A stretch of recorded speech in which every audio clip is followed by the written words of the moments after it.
رحیل شریف کو، تم 3 سال کے لیے میں اینڈ سے اینڈ بجا دوں گا، کراچی سے خیبر بند ہو جائے گا، تمہیں منہ چھپانے کی نہیں شکل ملے گی۔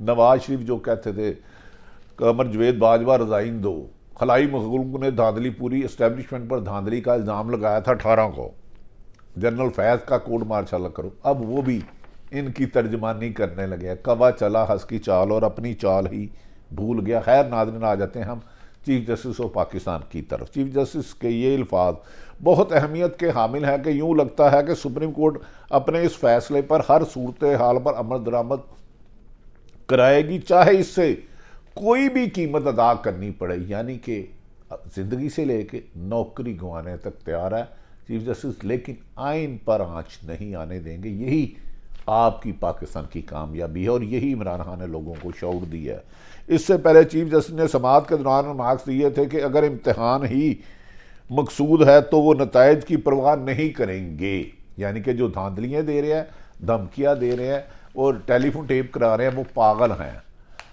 کریں گے اور کسی بھی قربانی سے پیچھے نہیں ہٹیں گے۔ یعنی کہ یہ بات چیف جسٹس کی اس بات کی علامت ہے کہ پاکستان میں اب بھی آئین اور قانون کے ساتھ کھڑے ہونے والے لوگ ہیں۔ دوست دھاندلی والوں کی ناکامی نوشتہ دیوار ہے۔ چیف جسٹس کے یہ ریمارکس آئین اور قانون کی بالادستی کی عکاسی ہیں اور حکومت کو سمجھ لینا چاہیے کہ سپریم کورٹ کی خاموشی کو کمزوری نہ سمجھے اور حکومت اس وقت مکمل طور پر محاذ آرائی چاہتی ہے بلکہ جنگ شروع کر دی ہے۔ خود وزراء نے کہا یہ ہماری سپریم کورٹ سے جنگ ہے اور وہ اس کے لیے کسی بھی حد تک جانے کے لیے تیار ہے۔ یہ حد کی طرف نہیں جا سکتے، صرف آئین توڑ سکتے ہیں، قانون توڑ سکتے ہیں، اور ملک کے لیے خطرناک موڑ بن چکی ہے موجودہ حکومت۔ یہاں تک کہ سسٹم کو لپیٹ دیا جائے لیکن موجودہ حکمران اتحاد الیکشن کو نہیں کرانا چاہتی۔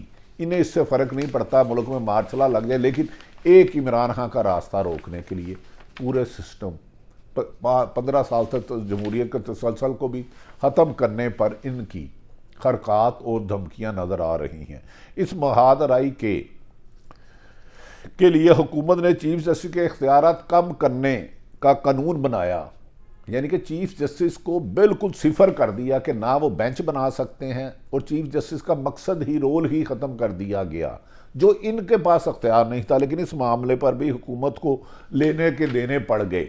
یہ سمجھ رہے تھے کہ چیف جسٹس کو دھمکیاں دے کے میڈیا میں ٹاک شو میں اپنی مرضی سے بینچ بنوا کے فیصلہ کر لیں گے، لیکن عدالت کے تمام جج 14 کے 14 تقریباً اس پہ کھڑے ہو گئے کہ آئین کو قتل کرنے کی اجازت نہیں دی جائے گی۔ اس قانون کے مطابق آئین کی تشریح کا کیس 5 رکنی بینچ نے سننا ہے، لیکن آج جب سماعت شروع ہوئی تو اٹارنی جنرل اور ان نون لیگ کے وکلاء نے فل کوڈ بنانے کی استدعا کر دی۔ یہ واحد چور ہے جو کہتے ہیں جج بھی میری مرضی کا ہو۔ استدعا کر دی۔ فل کوڈ کی استدعا پر اٹارنی جنرل اور نون لیگ کے وکیل کو سخت سوالات کا سامنا کرنا پڑا۔ ناظرین، ان کی قانون سے کشم کشی دیکھیں، وزیر اعظم سے لے کے تمام اسمبلی میں کچھ کہتے ہیں اور عدالت میں جا کے کچھ کہتے ہیں۔ نئی پلاننگ بنائی گئی ہے نواز شریف، مریم نواز، شہباز شریف اور نگران حکومت اور دیگر لوگوں نے کہ اب عدلیہ اور فوج پر اور حملے کیے جائیں گے، جس کا لندن پلان پارٹ 2 ہے۔ آج کل لندن جو نائٹو گیا، اسی پر آپ دیکھیں گے کہ عدلیہ پر بہت زیادہ محاذ آرائی اور اسٹیبلشمنٹ کے جعلی جو ساری عمر اسٹیبلشمنٹ کو ٹارگٹ کرتے رہے، اب ان کی چمچہ گیری کریں گے، جبکہ فوج پاکستان کی آن شان اور فخر ہے۔ ان چمچوں کا کوئی فرق نہیں پڑتا، اگر ایک دو بندہ اپنے آئین سے ہٹ کے کام کر رہا ہے تو اس کے خلاف کارروائی کا مطالبہ کرنا اسی ادارے کو ایک آئینی اور قانونی حق ہے۔ جسٹس مجیب اختر نے ریمارکس دیے ہیں کہ قانون میں 5 رکنی بینچ کا ذکر ہے، فل کوڈ کی استدعا کیسے کی جا سکتی ہے؟ جسٹس منیب اختر نے کہا کہ لگتا ہے کہ حکومت کی اپنی گنتی غلط ہو گئی ہے، یعنی کہ حکومت اپنے ہی کیلکولیٹر کو ٹھیک کرائے۔ ان کے لیے شاید اب وہ دور نہیں آیا جو یہ من پسند فیصلہ کرتے۔ جسٹس عائشہ ملک نے سوال اٹھایا کہ ابھی یہ دیکھنا ہے کہ فل کوڈ کی استدعا قابل سماعت ہے بھی یا نہیں۔ جسٹس عائشہ ملک کے ریمارکس دیے گئے کہ حکومت چاہتی ہے کہ سپریم کورٹ کے آپس میں معاملات باہر آئیں، جبکہ یہ ان کی خواہش ہو سکتی ہے، لیکن جج صاحبان جو بھی ہوں وہ آئین اور قانون کے دائرے سے باہر نہیں جاتے۔ چیف جسٹس نے حکومت کی درخواست میں نامناسب الفاظ پر بھی توجہ دلائی۔ انہوں نے کہا میں تحمل بردباری اور میری شرافت کو کمزوری نہ سمجھا جائے، جج نہیں جج کے فیصلے بولتے ہیں اور یہ فیصلے پر عمل درآمد ہوگا۔ چیف جسٹس کے نماز دیے گئے درخواست میں اچھے الفاظ نہیں استعمال کیے گئے، لیکن ہم حکومت کو نقطہ سمجھ گئے ہیں، فیصلہ انہوں نے آئین اور قانون کے مطابق کرنا ہے۔ عدالت نے اٹارنی جنرل کو کل تک پارلیمنٹ کے ریکارڈ ہر صورت پیش کرنے کا حکم دیا، ریکارڈ ہر صورت پیش کرنے کا حکم دیا۔ حکومت کا ارادہ ہے کہ سپیکر صوابدیدی اختیارات کا جواد بنا کر قانونی سازی کا ریکارڈ پیش نہ کیا جائے، اور ایک اور توہین عدالت ہو 8 رکنی بینچ کی جس کے یہ پابند ہے۔ ممکن ہے حکومت اس کی منظوری بھی الیکشن اخراجات کی طرح قومی اسمبلی میں پیش کرے اور وہاں اپنی مرضی کی اقلیتی اسمبلی، جہاں پی ٹی آئی ہے ہی نہیں، اپوزیشن ہے ہی نہیں، اس سے تحریک سے مسترد بھی کرا لے۔ لیکن یہ جواز بھی آج آرگومنٹ سے بظاہر بادی النظر میں جو سمجھ آیا ہے، حکومت کا یہ وار بھی فیل ہو گیا اور یہ تھوکا ہوا چاٹنا پڑے گا شاید بادی النظر میں۔ دوسری جانب معاشی لحاظ سے مسلسل ناکامیوں کی ایک طویل داستان بن چکی ہے۔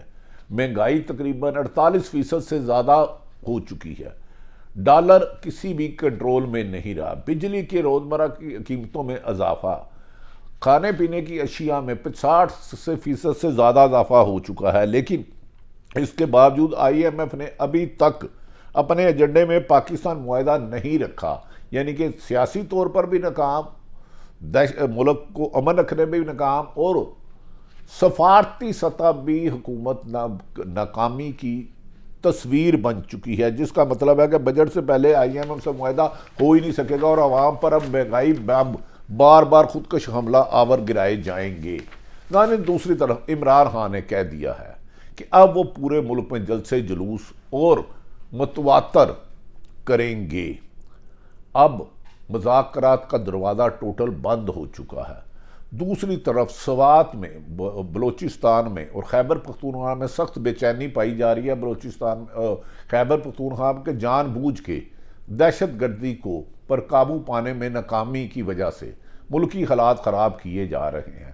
پاکستان کی عوام اور ادارے جبکہ ملک میں امن قائم کرنے کے لیے روزانہ شہادتوں کے سلسلے میں اضافہ ہوتا جا رہا ہے۔ عمران خان اب بدھ کے روز پورے پاکستان میں جلسے جلوس، ریلیاں اور حکومت کے خلاف سیاہ کاریاں وائٹ پیپر پر لائیں گی، اور عمران خان نے کہہ دیا موجودہ اسٹیبلشمنٹ بیٹھے ایک شخص ان کی زندگی کے لیے مسلسل خطرہ بنتا جا رہا ہے، اور انہوں نے اسی ادارے سے مطالبہ کیا کہ اس کی صاف شفاف تحقیقات کرائی جائے۔ دوسری طرف ناظرین عقل دنگ رہ جاتی ہے جو شہید ارشد شریف کی بیوہ نے خط لکھا ہے۔ انہوں نے ایک ایک نقطے میں ایسے حقائق عیاں کیے ہیں کہ اس پر صرف اگر جوڈیشل کمیشن بنا دیا جائے تو شہید ارشد شریف جو آپ کا ہیرو تھا، جو پاکستان میں کا ہیرو تھا، جو عوام کا ہیرو تھا، جو قانون کا ہیرو تھا، جو دلوں کا ہیرو تھا، جنہوں نے اس پہ 16 مقدمہ درج کرائے، کیسے کس نے اس کو دھمکیاں دی، کس طرح 10 دن بعد اسے دبئی سے نکلنے پر مجبور کیا گیا، کینیا میں کس طرح مروایا گیا، اس کی بیوی کا خط ضرور پڑھیے گا، آپ کی آنکھیں نم ہو جائیں گی۔ ایک بیوہ، 2 بیوہ، ایک بوڑھی ماں اور 5 ارشد کے بچے انصاف کے لیے پاکستان میں ہر ادارے کے سامنے ہیں، اور پوری صحافی کمیونٹی اور عوام خدارہ ارشد شریف کے اصل قاتل ذمہ داروں کو، اس پہ جھوٹے مقدمے کرانے والوں کو، ملک پہ چھوڑنے پر مجبور کرنے والوں اور قتل کروانے والوں کو قانون کی گرفت میں لائیں، ورنہ عذاب الہی تو ان پر آئے گا ہی آئے گا۔ آپ نہیں کرو گے تو اللہ کرے گا، کیونکہ اللہ شہیدوں کا خون معاف نہیں کرتا۔ اللہ تعالیٰ پاکستان کا حامی و ناصر ہو۔ پاکستان زندہ باد۔